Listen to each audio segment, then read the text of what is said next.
Movie wise చూసుకుంటే what's your last hit movie sir? Real blockbuster వచ్చి అసలు చాలా రోజులు అయిపోయింది. Coming to the movie Jochitananda sir. So Jochitananda మూవీకి మాత్రం పర్టికులర్గా మీ name Shri Kalyan Ramana name tag వచ్చింది. దానికి మాత్రం పర్టికులర్గా ఎందుకు ఎంచుకున్నారు? నేను నా లైఫ్లో ఏదైనా రిగ్రెట్ అవుతాను అంటే కనుక it's about changing my names. రే ఆంజనేయులు తెగ ఆయాస పడిపోకు చాలు, మనం ఈదుతున్నాం ఒక చెంచాడు భవసాగరాలు.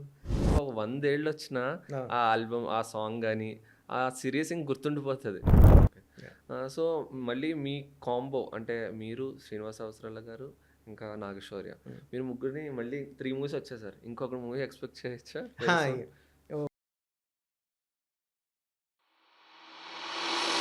నిత్యమేన్ నన్ను ఇంట్రడ్యూస్ చేసినప్పుడు ఆ రోజు లొకేషన్లో నందిని తను పాటలు కూడా పాడుతుంది అని అన్నప్పుడు ఏదో ఒకసారి పాడు అని అప్పుడే వినడం జరిగింది. సో బ్రిలియంట్ సింగర్ తను అసలు. ఒక సక్సెస్ఫుల్ కంపోజర్ అయ్యాక కూడా ఒక స్టేజ్లో ఒక థియేటర్ ముందు బ్లాక్ టికెట్స్ ఎందుకు అమ్మారు సార్?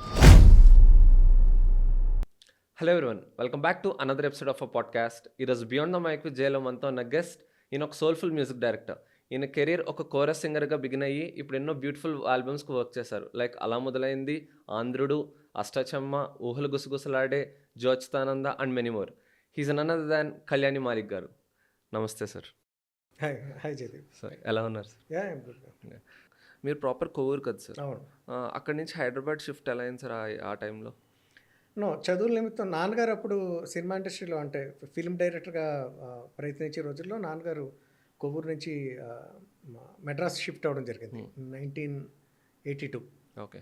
సో ఆ నిమిత్తమై మేము కూడా కొన్నాళ్ళు మెడ్రాస్లో ఉండవలసి వచ్చింది. నేను 4th and 5th మెడ్రాస్లోనే చదువుకున్నాను. ఓకే. మీ స్టడీస్ అక్కడ?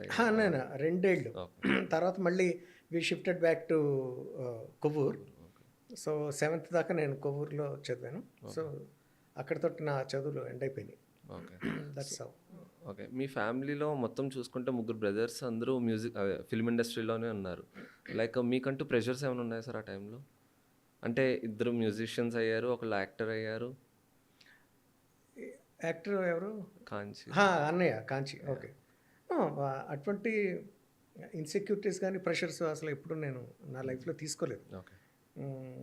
ఇండిపెండెంట్గా ఎదగటం నాకు ఇష్టం, అందరికిలాగే. మా ఇంట్లో వాళ్ళందరూ కూడా అలా వచ్చిన వాళ్ళే. So I don't take that pressure అని ఎప్పుడు తీసుకోలేదు, తీసుకోను కూడా. సో మీ ఎంగేజ్ నుంచి చూసుకుంటే మీ చుట్టూ సరౌండింగ్స్ అంతా ఫిల్మ్ ఇండస్ట్రీ వాళ్ళే ఉన్నారు. సో మీరు ఎప్పుడైనా అనుకున్నారా soon I will become a star composer or playback singer అని? ఎప్పుడు ఉంటుంది అంటే సినిమాల్లోకి ఎవరు వచ్చినా, అంటే సినిమానే కాదు, ఏ జాబ్లోకి, ఏ వృత్తిలోకి ఎవరు ప్రవేశిస్తున్నా సరే దాంట్లో హైయెస్ట్ స్థానానికి వెళ్ళాలనే దాంట్లోకి ఎంటర్ అవ్వడం జరుగుతుంది. ప్రయత్నం స్టార్ట్ అవుతుంది. నేను కూడా అలాగా ప్లేబ్యాక్ సింగర్గా స్టార్ట్ చేసినప్పుడు I wanted to be a good playback singer. And later on when I shifted my career to music composer, I really wanted to be on the top in the sense అంటే మంచి music డైరెక్టర్గా ఎదగాలి. టాప్కి అర్థం లేదు యాక్చువల్గాను. మంచి పేరు అయితే రావాలని ఎప్పుడు నా మైండ్లో ఉండేది. కానీ మీరు కష్టాలు అయితే లో ఫేస్ చూసారు గ్రౌండ్ లెవెల్ నుంచి. Those will be there. అంటే ఈజీగా కొన్ని అంటే వడ్డించిన విస్తరలాగా జనరల్గా ఎవరి లైఫ్ ఉండదు. You have to thread those path. అంటే కష్టం, లేకపోతే హ్యూమిలేషన్ కానీ డిస్క్రిమినేషన్స్, ఇవన్నీ ప్రతి ఒక్కరి లైఫ్స్లోనూ దఫదఫాలుగా ఉంటాయి, ఎక్కడో చోటున ఉంటాయి. From outside or from the family or from the outsiders, ఎక్కడో చోటున ఉంటాయి. ఇవన్నీ they will teach you and they will make you stronger. Okay. So like మీకు మ్యూజిక్ అనేది స్వర్గీయ మీ father sir like Shivashakti Datta గారి నుంచి వచ్చిందా, లేక అన్నయ్య ఎంఎం కిరవాణి గారి నుంచి? జీన్స్ ఎప్పుడు కూడా నాన్నగారు 4 ఫాదర్స్ మనకు తెలియకుండా మనకి ఎక్కడో చోట మనకు ఆ జీన్ వస్తుందండి. వచ్చిన తర్వాత దాన్ని ప్రోబ్ చేయడం అన్నది అక్కడున్న సర్కమ్స్టాన్సెస్ మనకి తోడవుతూ ఉంటాయి ఎప్పుడు కూడా. సో నాకు అలాగా మ్యూజిక్ పట్ల ఫ్యాసినేషన్ కలిగింది. నాకు రేడియోలో నాకు చిన్నప్పుడు బినాకా గీత్మాల కార్యక్రమం వస్తూ ఉంటుంది. అమీన్ సాయి అని దానికి హోస్ట్. సో అప్పుడు వచ్చి పాటలు వింటూ ఉంటాం. 1976 this was in when we were in Kovvur. So అప్పుడు నేను విన్న పాటలు, తర్వాత ఇళయరాజా గారి పాటలు, ఇవన్నీ కూడా మ్యూజిక్ పట్ల మంచి అభిరుచిని కలిగేలా చేసినాయి. సో నేను ఎదిగే వయసులో విన్న మంచి పాటలన్నీ కూడా నాకు ఈరోజు తెలియకుండా చాలా హెల్ప్ అవుతున్నాయి టు డూ గుడ్ మ్యూజిక్. పరోక్షంగా వాళ్ళంతా నాకు హెల్ప్ చేసినట్టు ఒక రకంగా. Okay. So coming to work field, as a బ్రదర్గా పక్కన పెడితే ఎంఎం కీరవాణి గారు స్ట్రిక్ట్. సో మీరు ఎప్పుడైనా మీ కంపోజిషన్స్లో బ్రూటలీ హానెస్ట్ ఫీడ్బ్యాక్స్ ఇచ్చారా? ఇలా ఇలా బాగాలేదు, ఇలా బాగున్నది అని. No nothing like brutal. అంటే ఎప్పుడైనా తనకు ఏదైనా నచ్చకపోతే ఈ సింగర్తో పాటిస్తే బాగుండేది అని లాంటివి జనరల్గా సజెస్ట్ చేస్తాం. జనరల్గా సజెషన్ కాదు, అది ఒపీనియన్. ఓకే. ఎందుకంటే అప్పటికే రిలీజ్ అయిపోతాయి కాబట్టి. మేకింగ్ స్టేజ్లో ఎవరు నా మీరు పాటలు షేర్ వినడం చేసుకోలేదు. అలా షేర్ చేయను. అదంతా కూడా అంటే నా ప్రమేయంతో లేకపోతే నా డైరెక్టర్ అభిరుచితోటో లేకపోతే ఆ రకంగా బయటకు వస్తాయి తప్ప ఒపీనియన్స్ అన్నది later, I mean once release అయిపోయిన తర్వాత తనకు నచ్చింది నచ్చలేదు అన్నది జనరల్గా షేర్ చేసుకోవడం జరుగుతుంది. ఓకే. మీరు యాజ్ ఎ మ్యూజిక్ కంపోజర్గా అడుగు పెట్టినప్పటి నుంచి ఏదైనా ఇన్స్ట్రుమెంట్స్ ప్లే చేయడం వచ్చా సార్? లేదు no, I never ventured in to instruments. చిన్నప్పుడు లైట్గా హార్మోనియం ప్రాక్టీస్ చేసేవాడిని. అది తర్వాత దాని టచ్ పోయింది నాకు. Okay. I compose on my own, నేను బ్రెయిన్లోనే జరుగుతూ ఉంటుంది. So without any help of instruments or loops పెట్టుకుని లేకపోతే ఏదన్నా ఒక ఆధారం చేసుకుని కంపోజింగ్ చేయను ఇప్పుడు దాకా చేయలేదు. ఓకే. నాకు రాక చేయలేదా లేకపోతే దాని అవసరం రాలేదో నాకు తెలియదు కానీ but I compose just like that. అంటే ఇలా కూర్చొని మామూలుగా కంపోజ్ చేసేస్తాను మైండ్లో. ఈవెన్ ఇప్పటికీనా సార్? ఎప్పటికీ కూడా. కీరవాణి గారికి మీరు పాడిన లైక్ మీ మోస్ట్ ఫేవరెట్ సాంగ్స్ ఏంటి సార్? నాకు అర్థం. కీరవాణి గారికి మీరు పాడిన సాంగ్స్లో మీ మోస్ట్ ఫేవరెట్ సాంగ్? అన్నయ్యకి పాడిన నేను పాడిన పాటల్లోనా చందమామ కథలో చదివా ఆ పాట సార్. చాలా మంచి పాట. ఓకే. గుర్తున్నదా సార్? చందమామ కథలో చదివా రెక్కల గుర్రాలుంటాయని నమ్మడానికి ఎంత బాగుందో, బాలమిత్ర కథలో చదివా పగడపు దీవులు ఉంటాయని నమ్మడానికి ఎంత బాగుందో, నీకోసం రెక్కల గుర్రం ఎక్కి వస్తానని పగడపు దీవికి నిన్నే నేను తీసుకెళ్తానని, ఇక ఏ నాటికి అక్కడే మనం ఉంటామని నమ్మడానికి ఎంత బాగుందో. నైస్. కానీ మీకు టర్నింగ్ పాయింట్ ఇచ్చిన సాంగ్ అయితే sir, like first song already యువరత్నాల సాంగ్ బాగుంటుంది, సన్నజాజి. కానీ మీకు టర్నింగ్ పాయింట్ అనిపించిన సాంగ్ ప్లేబ్యాక్లో? నో, ప్లేబ్యాక్లో there was nothing like a turning point in my career. యాక్చువల్గా చెప్పాలంటే ఎక్కువ అవకాశాలు ప్లేబ్యాక్ సింగర్గా ట్రై చేసినప్పుడు రాలేదు. అవి రాక నేను నెమ్మదిగా ఎలా బతకాలన్న తరుణంలో నాకు నెమ్మదిగా మ్యూజిక్ డైరెక్షన్ వైపు ఛాన్సెస్ రావడం మొదలుపెట్టినాయి చిన్నవి, లైక్ యాడ్స్కి వాటికి, లైక్ జింగిల్స్ లాంటివి. అది గుణం గంగరాజ్ గారు ఆయన అప్పుడు కార్పొరేట్ యాడ్స్ తీస్తూ ఉండేవారు, దానికి ట్రై చేయమనేవారు. అలాగా నెమ్మదిగా అమృతంకి ఛాన్స్ వచ్చింది. అది బాగా చేశానని చెప్పి చంద్రశేఖర్ రిలేటెడ్ దాని డైరెక్టర్, మేమంతా ఒకేసారి డెబ్యూ, నేను తను కూడా మర్చిపోగలుగుతాం. ఆ తర్వాత అయితే సినిమాకి నన్ను చేయమంటం జరిగింది. That's how I entered into film industry. So అంటే మీకు ఫస్ట్ పేచెక్ తీసుకున్న సాంగ్ అయితే ఇదే, ఇది యువరత్న మూవీ? కోరస్ సింగర్గా నేను అవి అంటే నా ఫస్ట్ పేమెంట్ అదే ఫీల్ అవుతాను నేను ఎప్పుడు కూడా. 91లో 300 రూపీస్ నాది ఫస్ట్ పేమెంట్ కోరస్ సింగర్గా. That is always my precious. Composer అన్నయ్య పల్లెటూరు పెళ్ళమని ఒక సినిమా, దాంట్లో నేను నా ఫస్ట్ కోరస్ సింగర్గా నేను. నా కోసం ఒక ఫేవరెట్ సాంగ్ సార్, అమ్మైనా నాన్నైనా ఒక 2 లైన్స్ పాడతారు సింహాద్రి మూవీ నుంచి. అలిగిందా రాచిలక కూర్చుందా కిమ్మనక నాతో మాట్లాడేదెవరింకా,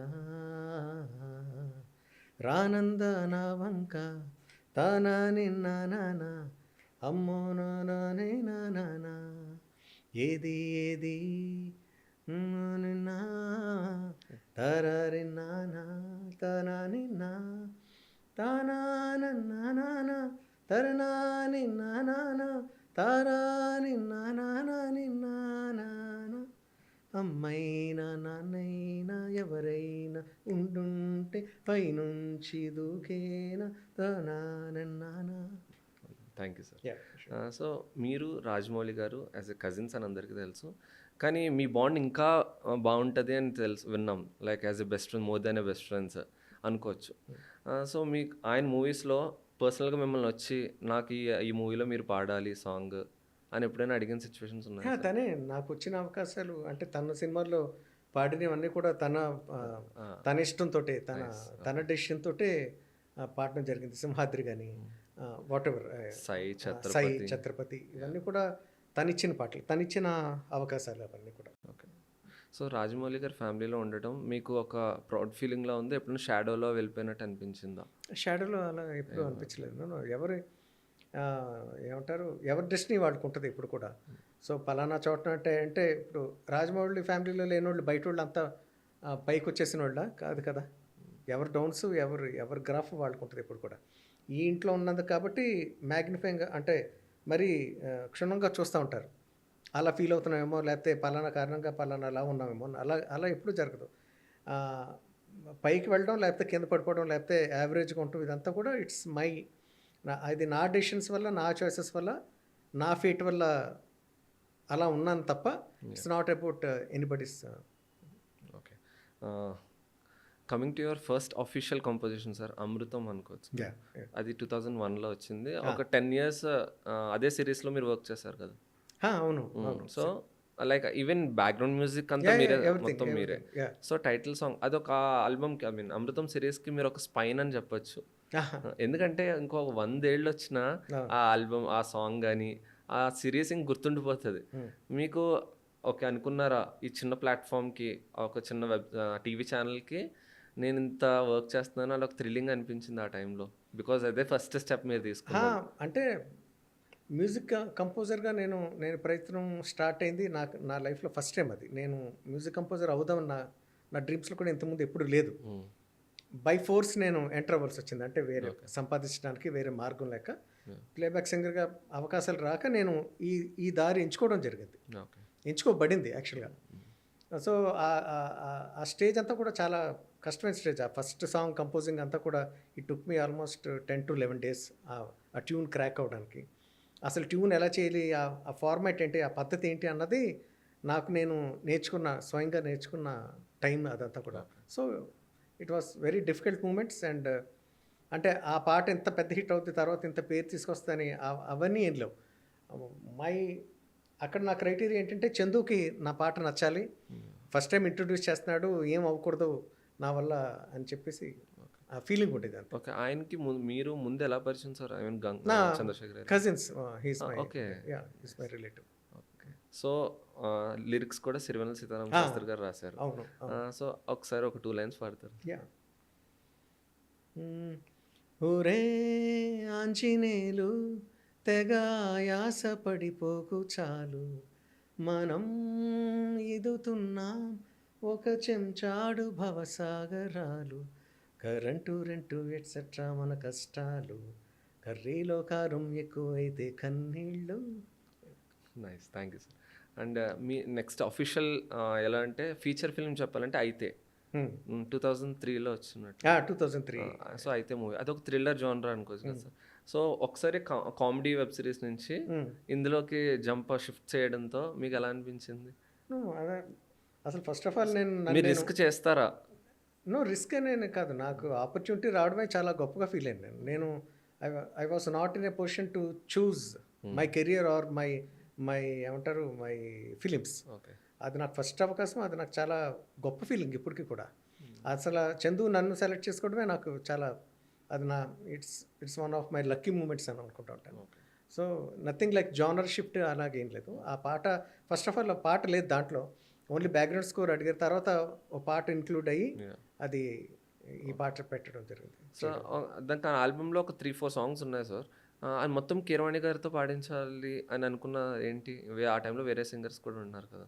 3-4 songs లేవుగా, ఒక సాంగ్. అంటే ఈవెన్ బ్యాక్గ్రౌండ్ స్కోర్లో వచ్చే మ్యూజిక్ అంటే మాకేంటంటే యాపిల్ మ్యూజిక్ ఆర్ వాటిలో ఆల్బమ్ ఓపెన్ చేస్తాను అన్ని రాంగ్ ఇన్ఫర్మేషన్స్ చాలా ఉన్నాయి. సో చిటపట చినుకుల సాంగ్ ఒకటే, అది అన్నయ్య పాడాడు. అన్నయ్యకి నచ్చింది అది ఆ పాట. సో తనతో పాడించడం జరిగింది. అంతే దట్స్ హౌ. అండ్ ఇంకొకటి ఏంటంటే అయ్యోలు అమ్మోలు సాంగ్ కూడా అయితే ఆల్బమ్లోకి వచ్చి ఉంటున్నాయి sir no no no social అది ప్లాట్ఫామ్స్. నో నో నో ఎందుకంటే గంగరాజు గారు ఆ రోజు అయితే రిలీజ్ చేస్తున్నప్పుడు అయితేలో ఒక పాటే ఉంది. సో ఆడియో కంపెనీ వాళ్ళు ఇంకేమైనా పాటలు ఇంక్లూడ్ చేసి ఒక ఆల్బమ్ కింద రిలీజ్ చేస్తే బాగుంటుందని అనుకున్నప్పుడు అయితే సాంగ్తో పాటు అమృతం అండ్ లిటిల్ సోల్జర్ సాంగ్స్ కూడా ఇంక్లూడ్ చేశారు. ఓకే. సో అందుకని మేబీ ఒక ఆ List నేమ్స్ of కానీ songs. ఆ లోగో దాంట్లో కన్ఫ్యూషన్ ఏమైనా వచ్చింది. అందుకే సింగర్ నేమ్స్ కూడా అన్ని ఎంఎం కిరవాణి. దాంట్లో అలాగా వాళ్ళ డేటాలో మార్చుకోవాలి అది. కమింగ్ టు అలా మొదలైంది మూవీ సార్. ఆబ్వియస్లీ నందిని రెడ్డిగా చాలా బాగా తీశారు. లైక్ అందులో పర్టికులర్గా 2 సాంగ్స్ గురించి అమ్మో అమ్మాయిన లైక్ ఇంకొక సాంగ్ చెల్లి వెనమని ఏదో అనుకుంటా. దానికి పర్టికులర్గా సింగర్ నిత్యమేన్ గారినే ఎందుకు అనుకున్నారు సార్? ఎవరి ఐడియా ఇది? నో ఎవరి ఐడియా అని కాదు. నిత్యమేన్ నన్ను ఇంట్రడ్యూస్ చేసినప్పుడు ఆ రోజు లొకేషన్లో నందిని తను పాటలు కూడా పాడుతుంది అని అన్నప్పుడు ఏదో ఒకసారి పాడు అని అప్పుడే వినడం జరిగింది. సో బ్రిలియంట్ సింగర్ తను అసలు. తను బయట ఇంకా ప్రొఫెషనల్గా చాలా పాటలు పాడచ్చు. తనకు అది ఒకవేళ ఇష్టం ఉంటే కనుక she equally talented then any other professional singer. So పాట తన వాయిస్ విపరీతంగా నచ్చి దాంట్లో పాడేసి 2 సాంగ్స్ పాడింది. 2 సాంగ్స్ పాడారు. సో అప్పుడు అంటే వేరే వాళ్ళకి ఎవరికి ఛాన్స్ అనుకోలేదు ఫస్ట్ వీళ్ళకి ఇద్దాము అలా. అప్పటికి ఇంకా కంపోజింగ్ స్టేజ్ కూడా రాలేదు. జస్ట్ మామూలు షూటింగ్ డే రోజు కలిసినప్పుడు తన వాయిస్ వినటం జరిగింది. కమర్షియల్ సాంగ్స్లో ఒక ఆల్బమ్స్లో రన్ అయిపోయే సిచ్యువేషన్లో ప్రజెంట్ మన ఇండస్ట్రీలో మెలోడీని చూస్ చేసుకోవాలి అని ఎప్పుడైనా అనుకున్నారా? నో సినిమాని బట్టే పాటలు ఉంటాయి ఎప్పుడూను. స్టోరీ నన్ను ఏ డైరెక్టర్స్ ఏ స్టోరీతో అప్రోచ్ అవుతున్నారు, సో వాళ్ళకి ఏం కావాలి, వాళ్ళు నా నుంచి ఏం ఎక్స్పెక్ట్ చేస్తున్నారు, లేకపోతే స్టోరీకి కథకి ఏం కావాలని దాన్ని బట్టే ఎప్పుడు పాటలు ఉంటాయి జనరల్లీ. సో అలా మీకు ఎప్పుడైనా రిజెక్ట్ చేసిన ఆల్బమ్స్ ఏమైనా ఉన్నాయా సార్ మీ దగ్గరికి వచ్చి? ఫిలిమ్సా? చాలా ఉన్నాయి. అంటే మీకు స్టోరీ నచ్చక? స్టోరీ నచ్చకే బహుశా. అండ్ మోస్ట్లీ స్టోరీ నచ్చక. Okay. Thrillers, rom coms, family dramas అన్ని జానర్స్లలో వర్క్ చేశారు కదా సార్. కానీ ఏది మీ కంఫర్ట్ జోన్, ఏది toughest? Toughest is always to do మా commercial films, mass commercial films. అవి అంటే అవి ఎక్కువ నా దగ్గర రాలేదు, అటువంటి అవకాశాలు రాలేదు, ఆపర్చునిటీస్ వచ్చినవి. 2 కూడా అవి సరిగ్గా ఆడలేదు. ఏది అధినాయకుడు కానీ బాస్ ఫిలిం కానీ. సో ఆ కైండ్ ఆఫ్ జానర్ ఫిలిమ్స్ కూడా ఒకవేళ సూపర్ హిట్ అయి ఉంటాయి మార్కెట్లో, మేబీ ఆ కైండ్ ఆఫ్ డైరెక్టర్స్ లేకపోతే ఆ కైండ్ ఆఫ్ ఫిలిమ్స్ తోటి నన్ను అప్రోచ్ అయి ఉండండి వాళ్ళు. So I would have done more number of that kind of songs. But ఆ ఆపర్చునిటీ రాలేదు ఎందుకంటే they didn't do well. So నేను జనరల్గానే మెలోడీస్ ఎక్కువ చేస్తానన్న పేరు న్యాచురల్గా ఇవి హిట్ అయ్యేసరికి దీనికి ఎక్కువ పేరు వచ్చింది న్యాచురల్గా. సో కొన్ని ఆల్బమ్స్ చూసుకుంటే మీరు అంటే ఇద్దరు కంపోజర్స్ వర్క్ చేస్తారు కదా సార్. ఇప్పుడు బాస్ అన్నట్టు సినిమా చూపిస్తాం మామ. సో ఎలా ఉంటుంది సార్ ఇద్దరికి కోఆర్డినేషన్ అంతా? ఈ సిచ్యువేషన్కి ఈ సాంగ్ నేనే చెయ్యాలి అని అలా ఏమి ఉండదు. అది డైరెక్టర్ విల్ సెలెక్ట్ ఈ సిచ్యువేషన్కి పలానా మ్యూజిక్ డైరెక్టర్ అయితే బాగుంటాడని తను అనుకుంది. అలాగా బాస్ సినిమాలో 2 పాటలు వేరే వాళ్ళు చేశారు. దాంట్లో 7 సాంగ్స్లో 5 సాంగ్స్ నేను, 2 సాంగ్స్ వేరే అబ్బాయి చేశారు. తను ఎవరో కూడా అసలు నాకు తెలియదు. I don't have. ఎందుకంటే ఆ సిచ్యువేషన్కి నేను చేస్తే ఇంకా బాగుంటుందని మేము ఇప్పుడు అలా those are all hypothetical questions. ఇప్పుడు నేను చేస్తే బాగుంటుందా లేకపోతే నేను చేస్తే బాగోదా అన్నది మనకి ఎప్పటికీ తెలియదు. అది వాళ్ళు పలానా వాళ్ళతో చేస్తే బాగుంటుందని వాళ్ళు అనుకున్నప్పుడు ఆ నిర్ణయం తీసుకుని ఆ నిర్ణయం ప్రకారం వాళ్ళు వెళ్ళిపోతారు. Director choice. It's always directors choice. Okay. Composition టైంలో పర్ఫెక్ట్ సౌండ్ కోసం ట్రై చేస్తారా లేక పర్ఫెక్ట్ ఎమోషన్ కోసం ట్రై చేస్తారా? ఎమోషన్ కోసమే ట్రై చేస్తాను నేనైతే. Sound comes later. Sound is just ఒక చిన్న అలంకరణ. దాన్ని అందంగా ప్రెజెంటేషన్. ఇప్పుడు బేసిక్గా అంటే 5 స్టార్ హోటల్స్లో ఏదైనా ఒక పేస్ట్రీ ఆర్డర్ చేసుకున్నప్పుడు దాన్ని నీట్గా పెట్టి ఒక చిన్న ప్లేట్లో ఇలాగేదో చేసి ఒక డిజైన్ చేస్తారు. అదంతా presentation to look more pleasing to ice. But అల్టిమేట్గా నీకు బాగోల్సింది అది ఆ ప్లేట్లో ఆ డిజైన్ ఉన్నా లేకపోయినా ఆ పేస్ట్రీ నీకు చాలా డెలిషియస్గా ఉండటం అన్నది ప్రాథమికమైన ప్రయారిటీ. సో అది బాగుండాలి ఫస్ట్. సో నా కంపోజిషన్స్లో నా ఎమోషన్ చూసుకుంటాను ఫస్ట్. సౌండింగ్ అన్నది later, it comes later. So genuinely speaking sir, like me music ఒక ఫ్యాన్స్ ఉంటారు, ఆబ్వియస్లీ ఫ్యాన్ బేస్ అనేది ఉన్నది. కానీ కళ్యాణి మాలిక్ అనే నేమ్ ఒక ఎక్కువ అయిపోయింది ఇండస్ట్రీలో, అంటే బయటికి ఎక్కువ రావట్లేదు. ఇండస్ట్రీ ఏమైనా తొక్కేసింది అని అనిపించింది ఎప్పుడైనా? ఇండస్ట్రీ ఎందుకు తొక్కేస్తే వాళ్ళకి? అదే. ఎవరిని తొక్కేస్తారు అసలు? తొక్కేస్తే అసలు ఈ సినిమాలు కూడా ఎందుకు వస్తాయి అసలు? చేసిన అవకాశాలు ఎందుకు వస్తాయి? తొక్కేయడం, పైకి లేపేయడం అన్నది ఇండస్ట్రీ కానీ బయట వాళ్ళు కానీ ఎవరు చేయరు అలాగా. అది చేతకానోళ్ళు, డిప్రెషన్ గురైపోయిన వాళ్ళు అనే మాటలు అవి, పైకి వెళ్ళని వాళ్ళు అనే మాటలు. నేను అసలు అలా ఫీల్ అవును అసలు. నేను ఏమాత్రం అన్నా నాకు పేరు వచ్చిందంటే that's because of the industry. నేను ఎలా ఉన్నాను అట్లీస్ట్ నా పేరు తెలుస్తుంది, people know me by some films అంటే that's because of my industry. వాళ్ళు లేకపోతే నేను లేను కదా. సో కంటెంట్ బేస్డ్ ఉన్న సినిమాలకి లైక్ మెలోడీ అనేది ఎక్కువ ఇంపార్టెంట్ ఉంటుంది కదా. అవునండి. సో లైక్ అష్టాచమ్మ, ఊహలు గుసగుసలాడే, దాని మీద మీ opinion? No, there is nothing to opine about. అంటే మంచి పాటలు రావడం అన్నది అల్టిమేట్గా మళ్ళీ డైరెక్టర్ని బట్టే ఉంటుంది. ఏదైనా story and what the director is looking for అన్న మంచి స్టోరీ ఉండొచ్చు. మంచి స్టోరీ ఉందంటేనే తనకు మంచి అభిరుచి ఉందని కదా డైరెక్టర్కి. సో న్యాచురల్గా everything will fall in place. Not only music, art కానీ, కొరియోగ్రఫీ కానీ, డ్యాన్స్ సీక్వెన్సెస్ కానీ, లేకపోతే యాక్టర్స్ పెర్ఫార్మెన్సెస్ కానీ, everything will fall according to directors abilities and his taste. Okay. So coming to ఊహలు గుసగుసలాడే మూవీ, లైక్ మీకు అమృతం మూవీకి ఆ సాంగ్కి ఏం సందేహంలోకి ఇంకా ఈక్వలైజ్ అయిపోయిందా అనుకోవచ్చా సార్? బికాస్ ఈక్వలైజ్ లైక్ ఆ level of stage, even songs, I mean awards కానీ రికగ్నిషన్ ఈక్వల్లీ వచ్చింది, దాటేసింది అనుకోవచ్చు. నో, అమృతం నేను దాటిందంటే అమృతం నాకు తెలిసి అది పీక్, అది నా కెరీర్లో ఇప్పటికీ కూడా. అంటే ఓల్ గుసగుసలాడేకి చాలామంది ఫ్యాన్స్ ఉన్నారు, they love the songs. But Amrutham is అది ఒక యూనివర్సల్ ఎమోషన్, అది నాస్టాలజిక్. అది మేబీ ఏం సందేహం లేదు, తెలియకపోయిన వాళ్ళు ఉండొచ్చు. అమృతం తెలియలేదు అంటే నమ్మను నేను, ఎందుకంటే ఇట్స్ వరల్డ్ వైడ్. అంటే అక్రాస్ ద గ్లోబ్ ప్రతి చోట ఇప్పటికీ కూడా పబ్స్లోను, ప్రతి ఫంక్షన్స్లోను, ఈవెంట్స్లోను ప్రతి ఒక్కళ్ళు ఎక్సైట్ అయిపోయి పాడుతున్నారు. ఇంక ఇప్పటికీ నన్ను ట్యాగ్ చేస్తూ ఉంటారు. సో ఎవ్రీవేర్ పబ్స్లో పాడతారంటే నాకు చాలా ఆశ్చర్యం వేసింది. Every day somewhere it's playing, it's happening. So మళ్ళీ ద్వితీయం 2 వచ్చింది కదా, దానికి మ్యూజిక్ డైరెక్టర్ నేనే. అదెందుకు కొంచెం లైక్ అంత రికగ్నిషన్ రాలేదు? అప్పటికే maybe it didn't work, it didn't do well. Okay. ఊహలు గుసగుస ఏం సందేహంలో ఒక సాంగ్ పాడతారు? అది హై పిచ్, అది కష్టం అది పాట. Okay sir. Coming to the movie Jyo Achyuthananda sir. So Jyo Achyuthananda మూవీకి మాత్రం పర్టికులర్గా మీ name Shri Kalyan Ramana name tag వచ్చింది, దానికి మాత్రం పర్టికులర్గా ఎందుకు ఎంచుకున్నారు? అంటే కొన్ని నేను నా లైఫ్లో ఏదైనా రిగ్రెట్ అవుతాను అంటే కనుక it's about changing my names. ఎందుకు చేంజ్ చేశాను అన్న దానికి చూడు, అదేదో డైలాగ్ ఉంది, నాకేదో కొంచెం తెక్కు ఉందని అంటారు సార్. అలాగ కొంత తెక్కతోటి చేసిన పనులు అవన్నీ ఎగ్జాక్ట్ ఏమంటారు,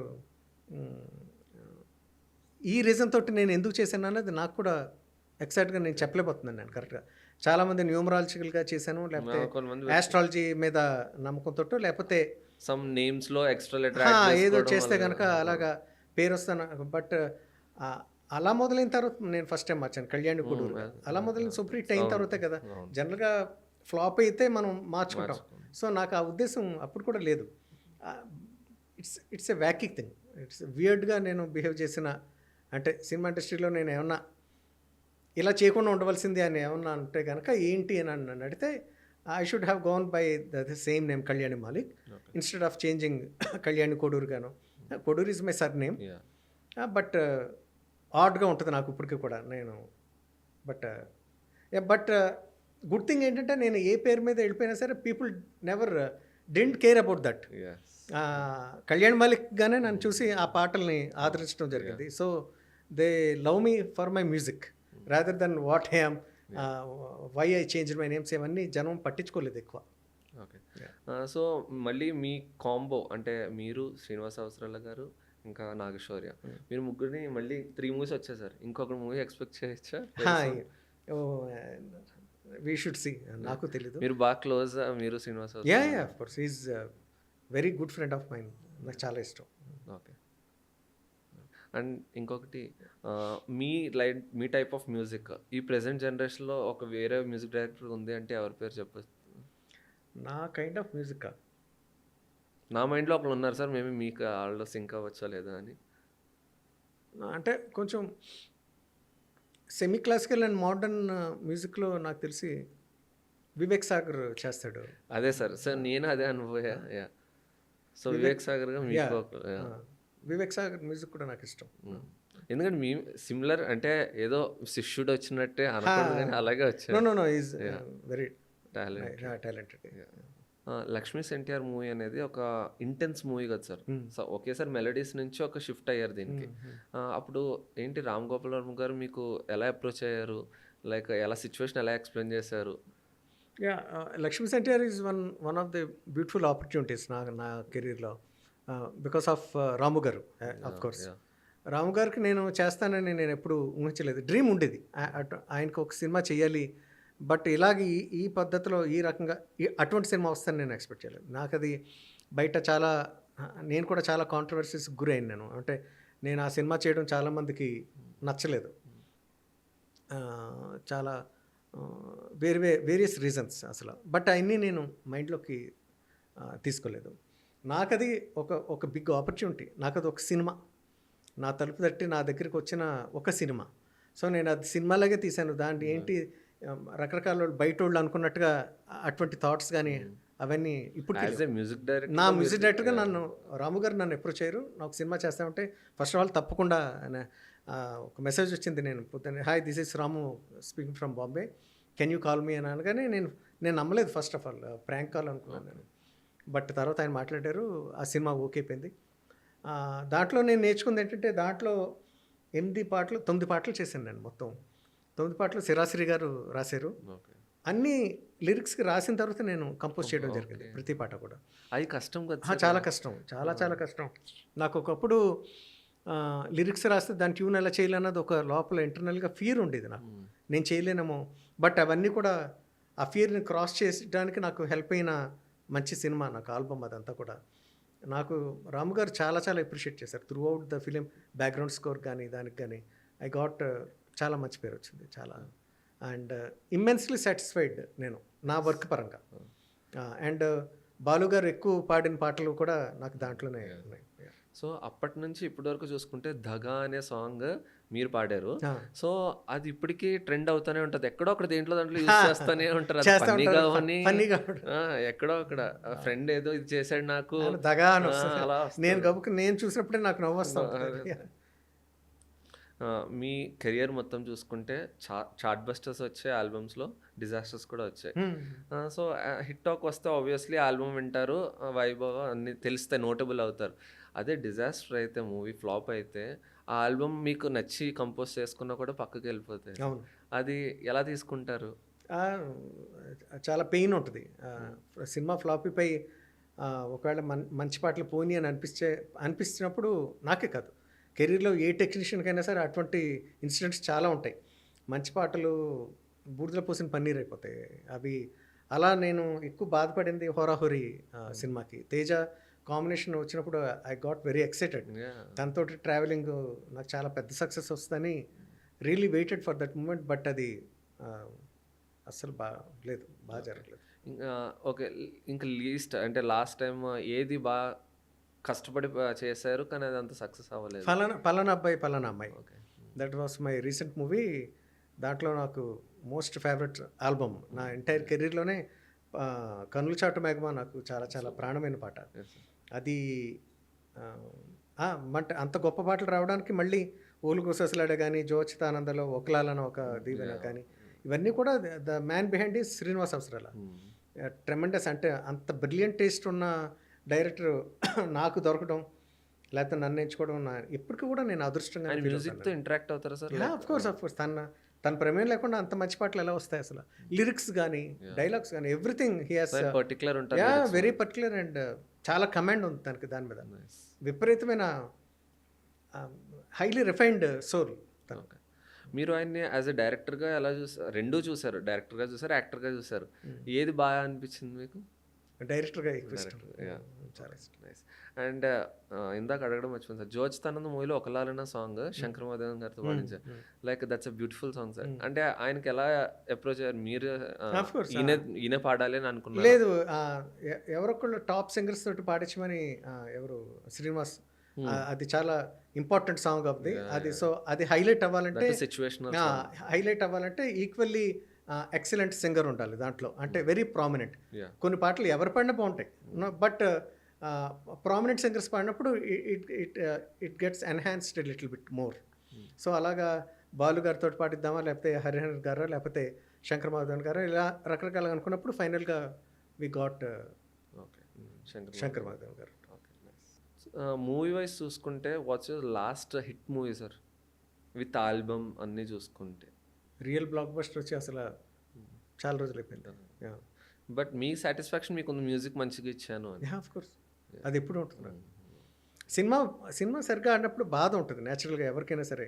అది సూపర్ హిట్ అయితే దాని నుంచి ఇంకొక బెటర్ ఆపర్చునిటీస్ వస్తాయి, బెటర్ లైఫ్ ఉంటుంది అన్నది నా ప్లేస్లో ఎవరైనా కోరుకుంటారు కదా. సో దట్ వే సినిమా బాగున్నప్పుడు, సరిగ్గా ఆడినప్పుడు, రీచ్ అవ్వనప్పుడు we get hugely disappointed about that. అదే అరే అనిపిస్తుంది, అది ఆ బాధ కొన్నాళ్ళు ఉంటుంది. నెక్స్ట్ సినిమా వచ్చి ఇంకొక హిట్ వచ్చే వరకు కూడా ఆ లింగర్ అవుతూ ఉంటుంది అది. ఎప్పుడైనా మీకు కంప్లీట్ క్రియేటివ్ బ్లాక్ వచ్చిందా సార్?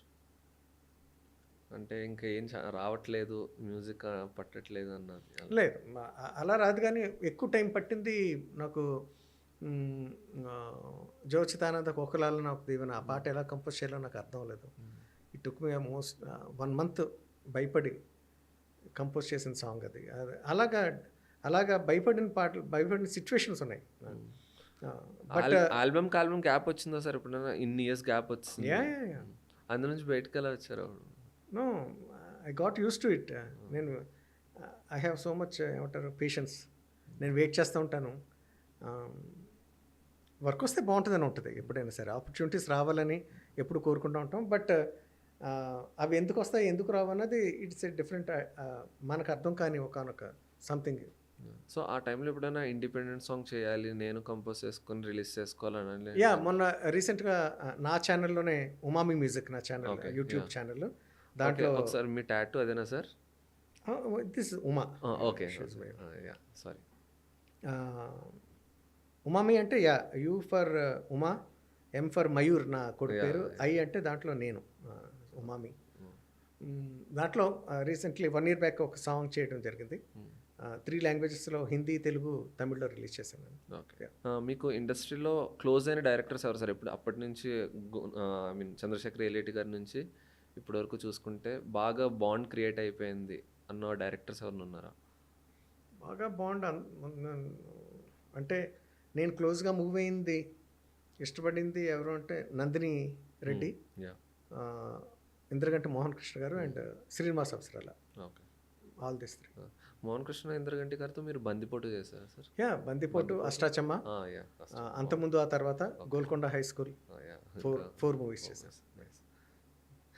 గోల్కొండ హై స్కూల్ గురించి చెప్పుకోవాలి. లైక్ ఆబ్వియస్లీ ఎందుకంటే అదొక స్పోర్ట్స్ డ్రామా అయినా కూడా ఓ పక్క స్పోర్ట్స్ సాంగ్ ఇచ్చుకుంటూ, ఓ పక్క లవ్ స్టోరీ బ్యాలెన్స్ చేసుకుంటూ, అంటే లైక్ మీరే డిజైన్ చేసుకున్నారా sir? So designing and all, A songs ఉండాలి, ఎటువంటి పాటలు ఉండాలి అన్నది ఇట్స్ ఆల్వేస్ మోహన్ కృష్ణ గారు చెప్పడం, దాన్ని బట్టి చేయడం జరిగింది. ఓకే. మ్యూజిక్ కంపోజ్ చేసి మీ ఆల్బమ్స్లోనే ఈ సాంగ్కి వేరే సింగర్తో పాడించాలి అని తర్వాత ఈ సాంగ్ బాగా నచ్చి మీరే ఫైనలైజ్ మీరే పాడిన సిచ్యువేషన్స్ ఏమైనా ఉన్నాయా సార్? లేదు, మోస్ట్లీ నేను బయట సింగర్స్కి వెళ్ళడానికి ఇష్టపడుతూ ఉంటాను. నేను యాక్చువల్లీ ఇన్ఫ్యాక్ట్ అష్టాచమ్మలో ఆడించే అష్టాచమ్మ నేను పాడిందే. మోహన్ కృష్ణ గారు కూడా ఓకే చేశారు. ఆల్మోస్ట్ స్టీరియో మిక్స్కి వెళ్ళే టైంలో నాకు ఎందుకో నా వాయిస్ మీద నాకే డౌట్స్ రావడం మొదలుపెట్టినాయి. నేను మళ్ళీ ఆయనకే రిక్వెస్ట్ చేసి, సార్ ఇలాగా శ్రీకృష్ణ అన్న ఒక అబ్బాయి ఉన్నాడు, ఇప్పుడు విన్నాను నేను లాంగ్ బ్యాక్ ఎక్కడో ఈవెంట్లో, తనతో పాటించడం ట్రై చేద్దామని అంటే సరే పిలిపించండి అని అన్నారు. తను పాడించిన తర్వాత చాలా ఎక్స్ట్రాడినరీగా పాడాడు తను. ఇప్పటికీ తనకు నోటబుల్ సాంగ్ సార్ యా అది. యా యా మళ్ళీ అదే ఆల్బమ్లో ఇంకో సాంగ్ కూడా పాడించారు. హలో అంటూ పిలిచి యా, యా, యా. ఆ పాట కూడా తనతోటే అదే ఆ వాయిస్ తను బాగా పాడాడని చెప్పి ఈ పాట కూడా దాని తర్వాత మళ్ళీ ఇది పాడింది. Correct same album. సో ఎప్పుడైనా ఫుల్ మ్యూజిక్ స్కోర్ కిరవాణి గారు చేసి బ్యాక్గ్రౌండ్ స్కోర్ మ్యూర్ కంపోజ్ చేసి ఒక ఫ్యామిలీ ఫ్యూజన్ ప్రాజెక్ట్ చేయాలని ఐడియా ఏమైనా ఉన్నదా సార్ ఎప్పటికన్నా? నో అలా అలా లేదు. ఎప్పుడు అసలు ఐడియా రాలేదు. నాకైతే రాలేదు. Okay. Coming to your family sir, అంటే ఇంకా ఫ్రీ టైం ఉంటే ఇంకా వాళ్ళే అన్నట్టు? No no no free time ఉంటే I spend with my wife. అదే family. Yeah family in the sense always of course. Kid kid my son Mayur, ఏం చదువుతున్నాడు? He's in 12th grade now. So ఇది ఒక ఫైనల్ క్వశ్చన్ సార్. యా మీరు ఒక successful composer అయ్యాక కూడా ఒక స్టేజ్లో ఒక థియేటర్ ముందు బ్లాక్ టికెట్స్ ఎందుకు అమ్మారు సార్?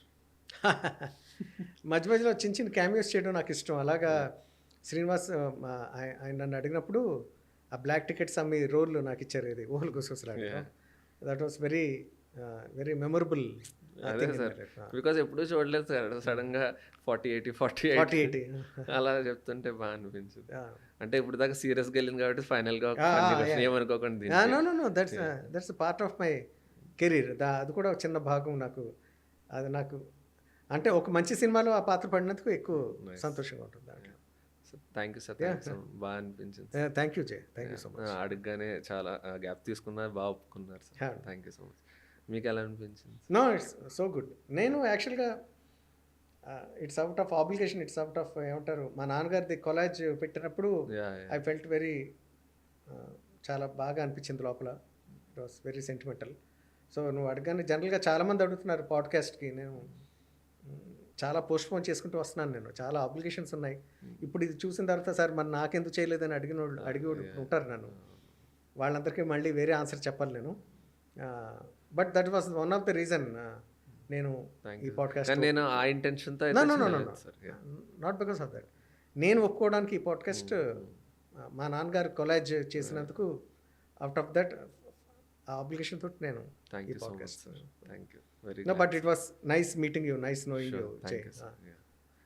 ఇలా స్టార్టింగ్ నుంచి అలా చేసుకుంటూ వస్తున్నాను సార్. ఇంకా మీదే పెద్ద ఎపిసోడ్. లేదు, hope you see some success. Thank you so much. తప్పకుండా అలా చేసుకుంటూ వెళ్తే కన్సిస్టెంట్గా somewhere people will get attracted to your podcast and you should have more content actually. By looking at this maybe ఇంకొకళ్ళు జాయిన్ అవ్వచ్చు. So I wish you best. Thank you so much. Thank you.